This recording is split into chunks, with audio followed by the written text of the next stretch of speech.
A esta hora de la tarde, en la localidad de Chapinero, el Centro de Recursos para el Análisis del Conflicto entrega el informe que revela las acciones ofensivas de la guerrilla de las FARC y la fuerza pública desde que inició el cese al fuego unilateral. Viviana Bello, adelante.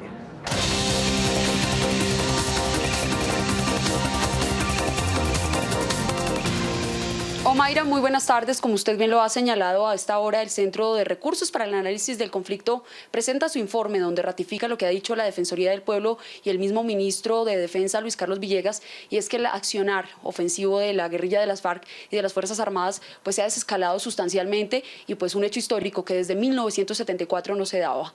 A esta hora de la tarde saludamos a Jorge Restrepo, quien es director de la CERAC. Jorge, muy buenas tardes. Y esas cifras, ese informe que se presenta el día de hoy. Bueno, muy buenas tardes. En realidad se trata, como usted lo dice, de un nivel históricamente bajo de acciones ofensivas, pero no solamente de acciones, sino también del número de víctimas. Hubo 2 eventos violatorios del cese al fuego unilateral, no registramos ninguna acción ofensiva por parte de la fuerza pública en contra de esta guerrilla y, insisto, un nivel de víctimas bajísimo. Se trata solamente de 2 personas que han resultado heridas en una de esas acciones de las FARC, 2 civiles y 6 combatientes, 3 de la fuerza pública, del Ejército Nacional y 3 de la guerrilla que han muerto en enfrentamientos armados. Es un nivel bajísimo.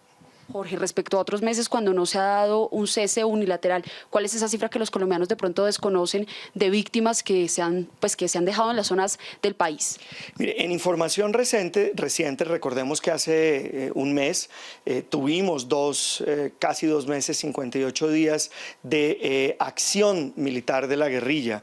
Durante esos meses se produjeron más de 80 víctimas de la fuerza pública y 168 acciones ofensivas de las FARC.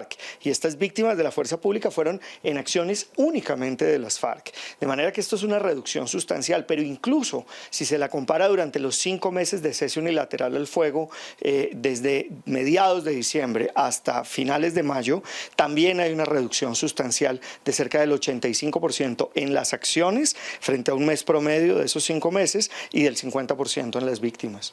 Ustedes también en el informe dicen que se podría hablar, si bien no de un cese bilateral, sí de un desescalamiento con impacto pues del conflicto armado. Sí, además de que es un desescalamiento, y eso es claro en términos de violencia, hay un cese bilateral, pero de acciones ofensivas, que es a lo que las partes se comprometieron y es la primera vez que esto sucede. Es decir, hay un intercambio recíproco, no de violencia, sino de compromisos de cesar la violencia, y eso es importantísimo. Muchísimas gracias, Jorge Restrepo, quien es entonces el director del Centro de Recursos para el Análisis del Conflicto, quien entrega entonces este informe sobre los hechos, la reducción sustancial y de cifras de víctimas y también pues de la ofensiva militar de las partes del Ejército y de la guerrilla de las FARC. Omaira, regreso con usted a estudio. Viviana Bello, Noticias Capital.